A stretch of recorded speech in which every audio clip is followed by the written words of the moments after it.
บ่อีพ่อจับเด้ให้จับเด้เอาบ่อีพ่อจับนิดนึงเด้อโอ้ยอย่าเฮ็ดนั้นโอ้ยบ่อีพ่อจับเด้อีพ่อลูบหัวเด้บ่อีพ่อขึ้นฮอนน่ะมาเอาบ่อีพ่อโอ้ยอย่าเฮ็ดนั้นบ่ลูกอีพ่อขอเด้ขอจับเอาเป็นหยังเฮ้ยบ่อีพ่อจับเด้ว่าต้องย่านโนน้ออีพ่อจับซื้ออย่าเบิ่งอันมื้อซอยอีพ่อสิพาไปซื้อเครื่องงามหาเด้อเนาะคิดแล้วอีพ่อพาอาบน้ำเด้อแม่สิเกือบก็บ่มีเกือบก็บ่มีน่ะอีพ่อพาไปซื้อเด้อเด้อแหน่ยีเจ้าไก่เอายาจูบบ่มีเอาเฮาก็เมื่อเอายาสูบแล้วก็เมื่อไปบ้านคันว่าฮอดเข้าแด้โดยอีพ่อเอาเข้าหาเด้อแล้วอันพิเศษมันอยู่พุ่นนั้นบ่มีนะเดี๋ยวนี้นะมีเนอะอ๋อแซ่บนี่บัดนั้นอีพ่อไปกินน้ำเด้อเดี๋ยวไปลิ้นน้ำแล้วไปกินน้ำเลยนะย่า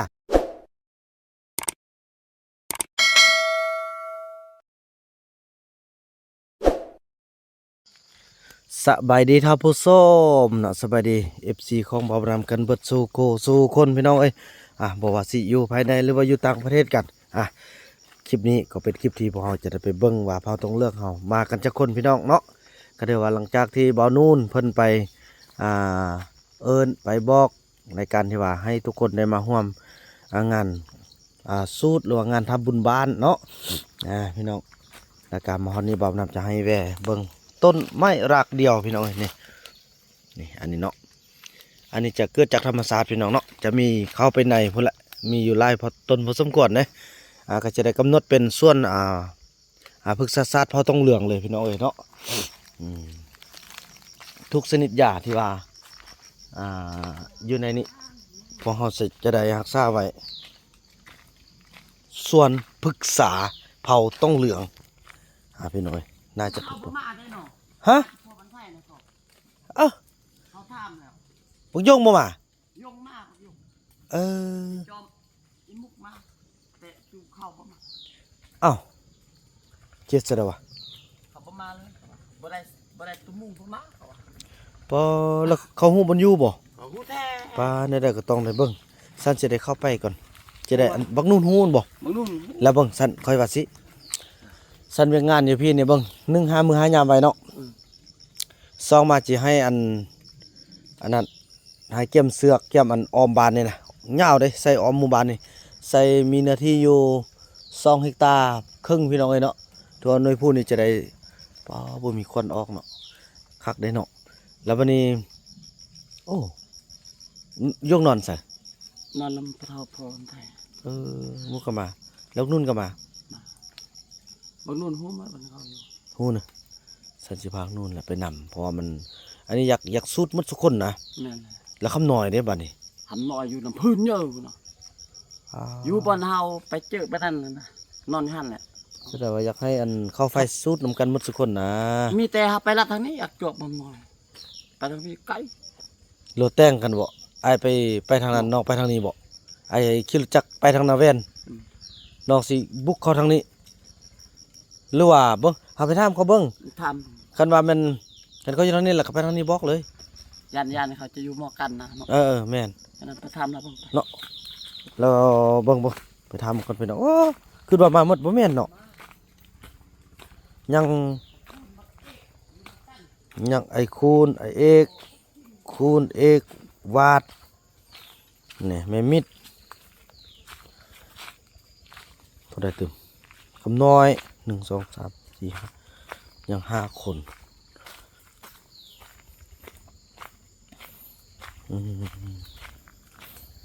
หรือว่าได้สำนึกกะยาบ่มันเมื่อยนะพี่น้องเอ้ย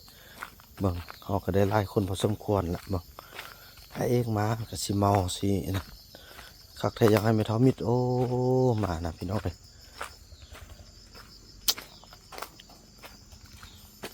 อยากให้เขาฝ่ายสูดนำกันหมดเบิ่งเฮา5 มื้อ5 ยามก่อน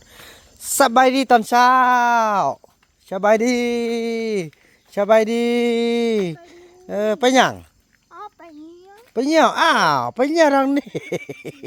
ไม่ทำนี่โอ้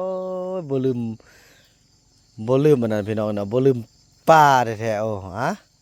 ว่ากันไปพี่น้องเอ้ยทางนี้ก็อนามัยมันแล้วเด้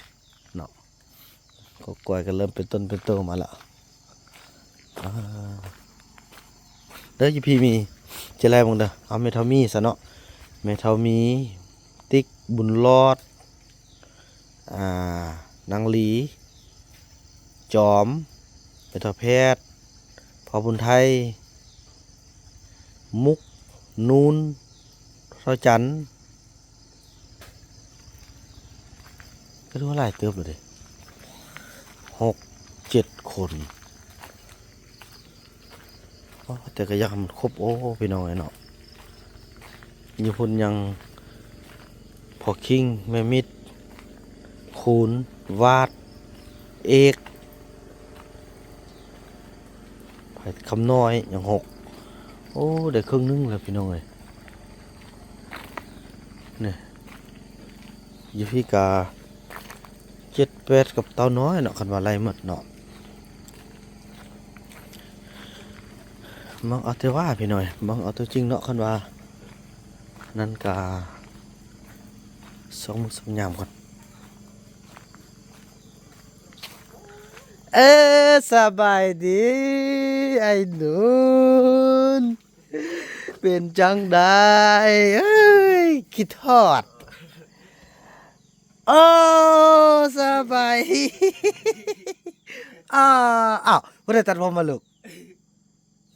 บ่ได้ตัดผมอ้าวอย่าจะเป็นสนั่นนี่บ่ปานี่พอเด้อ้นโอ้ยได้ยินเมื่อคืนนี่ห้องอยู่อ้นน้อยนี่มันจื้อกันแล้วพากันย่ำมาเมื่อคืนนี่เอาอันนั้นแม่มิดบ่มาบ่มาหนึ่เป็นหยังบ่มาน่ะบ่อีพ่อจับได้พ่อจับได้เอาบ่อีพ่อจับนิดนึงเด้อโอ้ยอย่าให้นอนนั้นโอ้ยบ่อีพ่อจับได้อีพ่อลูบหัวได้บ่อีพ่อขึ้นฮอนน่ะมาเอาบ่อีพ่อโอ้ยอย่าให้นอนนั้นบ่ลูกอีพ่อขอได้ขอจับเอาเป็นหยังบ่อีพ่อจับได้ว่าต้องย่านหนู น้ออีพ่อจับซื้ออย่าเบิ่งอันมึงช่วยอีพ่อสิพันไปซื้อเครื่องงามหาเด้อเนาะคิดแล้วอีพ่อพาอาบน้ำเด้อแม่ สิเกือบกูบ่มี เกือบก็บ่มีน่ะอีพ่อพาไปซื้อเด้อเด้อแหน่เอ้ยยีปอนี่ซะสุดงามแท้งามว่ะผู้สิงามก็ดอบักอ่ะแม่ละอันนี้เห็นบ่แม่ความฮักน่ะ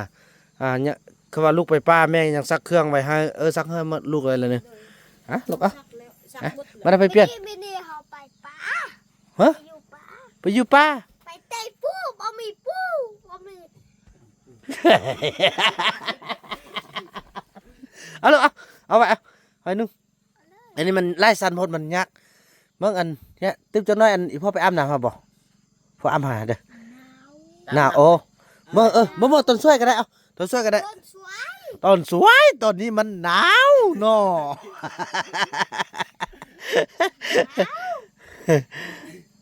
มันก็ไปจ่อยซ้ำกับ เนาะลูกคือบ่ใจ ลูกกินเนี่ยปูดิ กินตะปูกินข้าวติกินแก๊สอันนั่นได้อันแม่มิดเพิ่นอยู่ไส พูดน่ะ เจอ อยู่เฮ้ยสินะหรือว่าห้วยห่าง เห็นบักหน่อยบักหน่อยอยู่บนไฟว่า บ่เห็นพ่อกำน้อยเด้ บ่เห็น บ่เห็น บักหน่อยอยู่บนไฟว่า นี่บ่เห็น แล้วอันเบิ่งเฮาสิเอางัวมาเราสิเฮ็ดบุญเด้อเดี๋ยวสิพาไปเด้อเด้อเฮาเฮ็ดบุญแล้วเฮาฟอดสิดีเด้อเนาะ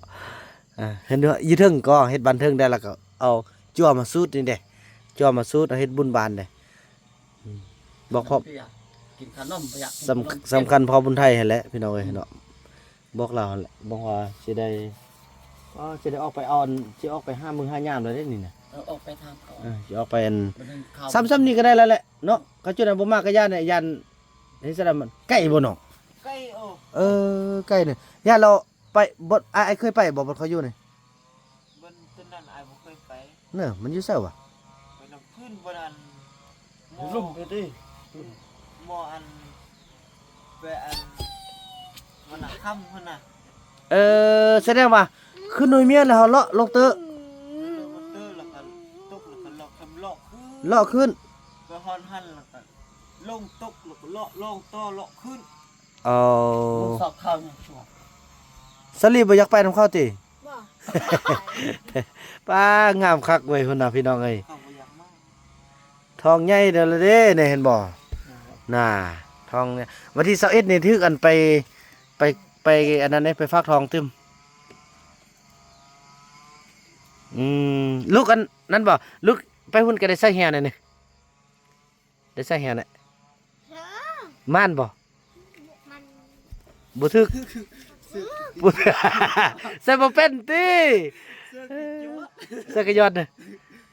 ยอด บ่ถึกตัวยังจักอันเลย ก็ว่าถือ ตัวน้อยถึกอยู่ติ คือเอาตัวหนึง ถึกตัวหยังลูก กระแต กระแตก็กระหอกกระหอกกระทึกบ่ว่ากระหอกสิทึกกระยอด ไปผมไปตัดผมผมมา เฮ็ดแล้วอันนั้นเด้อเบิ่งไอ้สิได้หลังจากแล้วงานสิได้ไปเข้าไปหาไปลิ้นน้ำขึ้นหอดคืออยากไปเก็บภาพบรรยากาศเพอจุดนี้มันจุดเมื่อที่บ่าวบ่นำบ่เคยไปเด้พี่น้องเอ้ยอยากพาทุกคนได้ไปเบิ่งนํกัน เพื่อนเก่าเพื่อนใหญ่เพื่อนเบอร์ของเพื่อนเก่าอ้อเต็มปัด อยู่พุ่นน่ะ ปอดออกไปหดไปฟื้น เออ อ๋อบ่มีคนมีติว3คนหั่น น่ะมีแต่เฮือน อยู่ดดๆแล้วก็ ง่าย เอาปลุกหันดูเอาปลุกหันอยู่ไปไปเรื่อยๆเลยเออ บักคูนนี่อยู่ถึงนี่บนอันกกมีบนไอสมัยมีกกไม่ให้ใหญ่ๆบนไอคืนหันนี่ คุณย้อน ก็ให้อยู่ปลาไหลนะ เอ้ย บ่คำน้อยอยู่นะ บ่ บ่แม่นอยู่ ลุ่มก็ให้บนไอคืนออกคืนเด็ดๆเป็นไม่ให้ใหญ่ ว่าแย่ใส่ว่า ๆพูด อ๋ออยู่จอมผู้โต้งนี่นะ ไปอันไปนำไปชิหน้าเขาเนี่ยบนไอคืนเนาะ อ๋อไอ้หุ่นละอันแบบอันมันมีอันประตูเงินประตูทองอะนะ เออ มันมีก็ให้มีก็ให้แล้วมันเป็น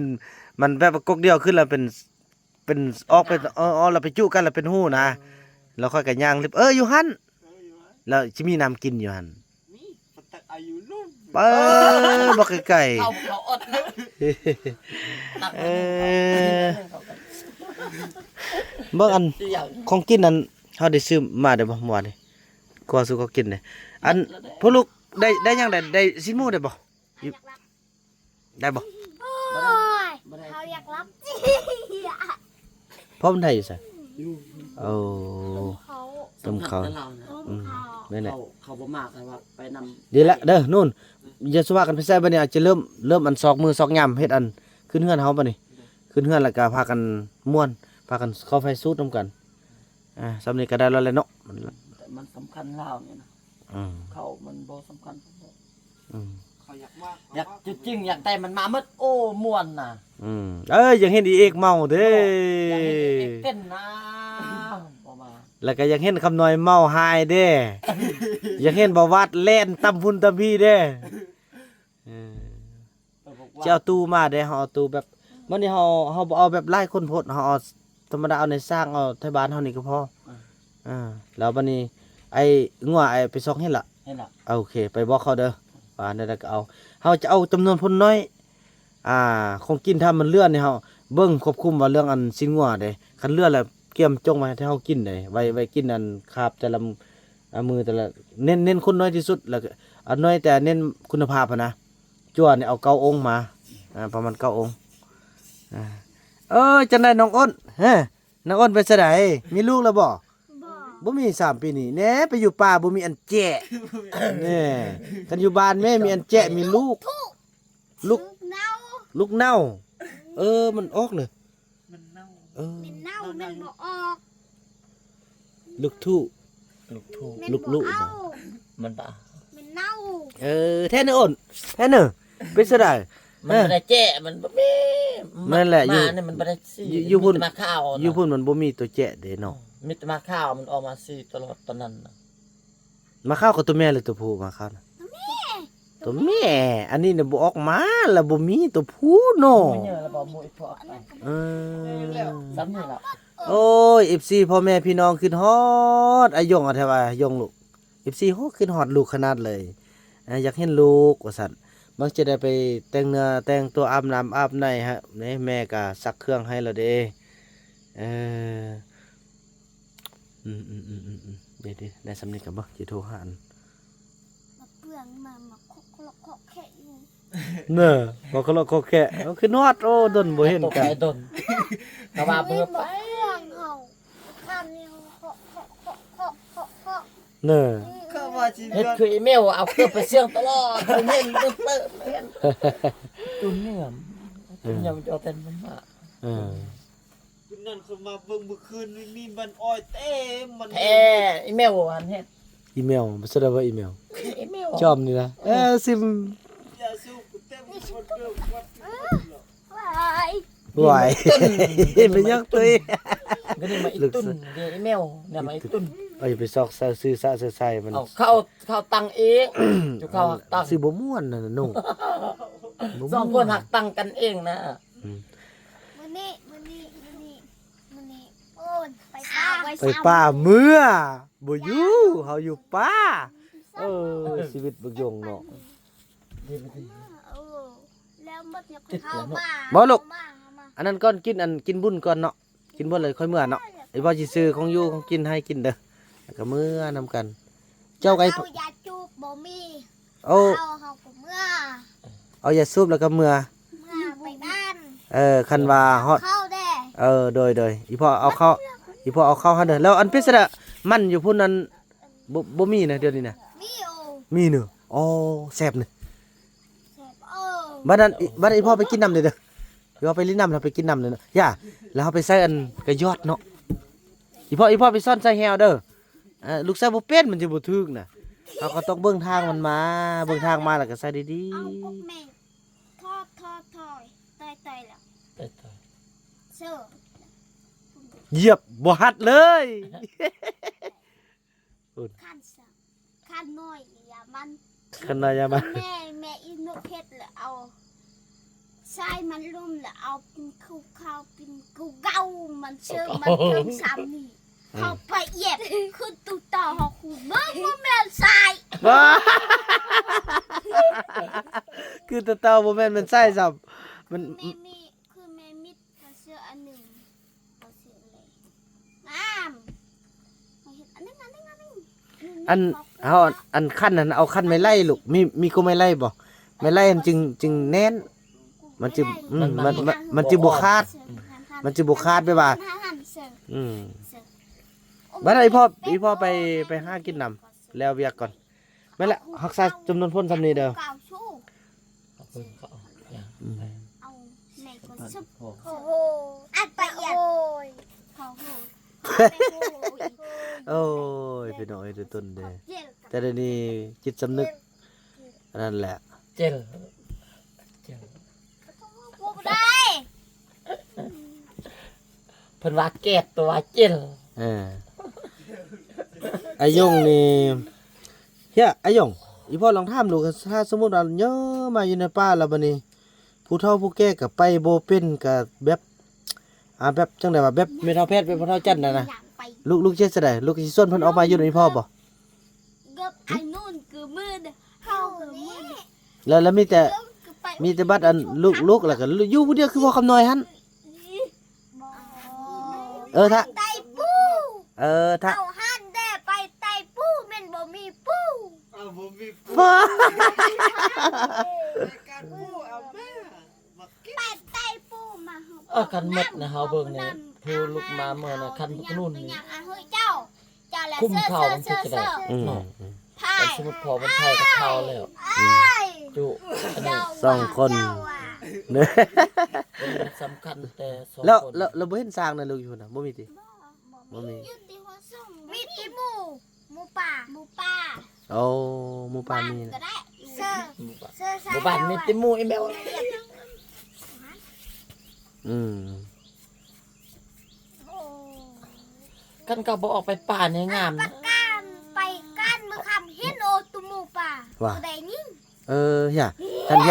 ย่าแก้มไปซ้ายไปแล้วบัดนั้นเราอันลูกอาการเป็นนี่ การ บ่เป็นเด้อ อัน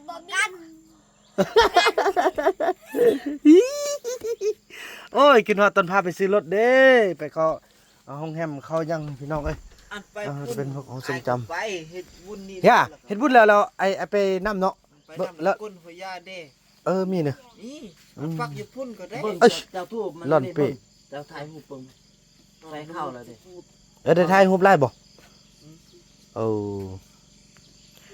แต่ว่าจริงเจ้าถ่ายหยาบ่ถ่ายติ ทายา นี่ถ่ายกับไฟก็ได้แล้วหั่นน่ะ โอ้มันบ่ล้นเป้น้องไก่บ่ไก่มีแต่บ่าบ่ ยังยิงได้ก็มี โอ้ให้พวกน้องเป้มาเด้อเป้มาเรามาพี่อาจสิซื้อซื้อแม่นแหละเนาะหาเขาเป้มาพอสร้างแล้ว เอา แล้ว ล่ะ ได้ ไปจื้อยาเปียก ไปเต้น ขอบใจเด้อที่มาหาอ้ายเด้ออะไรขึ้นฮอดขึ้นฮอดแต่ว่าไปนี่เด้อ สุดในห้ามึง ไปนี่กลับไปครั้งนี้เนี่ยไอ้เฟื่องนี่น่าจะบ่ได้ไปเด้อเพราะต้องได้อยู่เฮือนเฝ้าเฮือน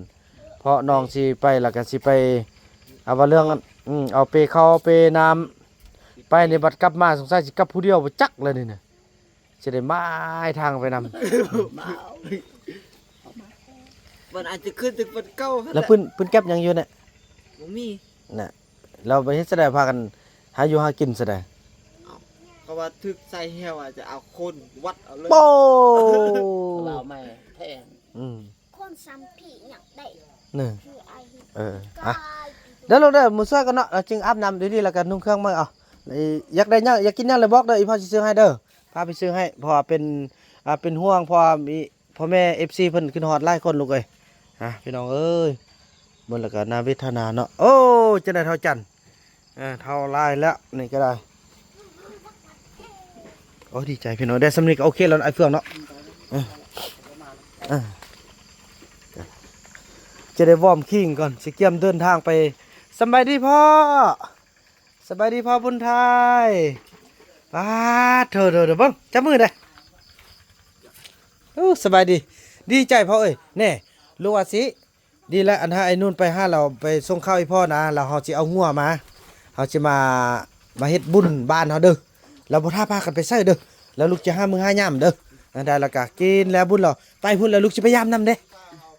เฮาซื้อข้าวซื้อแล้วอันปืนแก๊ปยังมีบ่อยู่พุ่นน่ะ อ๋อ บ่มี บ่มีก็ โอ้ไปการ บ่มีมันดูมันพอมันตัดพอต้อยมันบ่อยู่ก้นมันบ่อยู่ โอ้ ปะไว้หั่น อืม แล้วมาคือเข้าว่า อืม เขาแป้งเขาว่าเขาสิแป้งให้เราเอาเงินมาแล้วบ่มีเงินซื้อ แม่นกใหญ่บ่มาซ้ํ เนาะแม่เขาบ่งูหน่อยมัน โอ้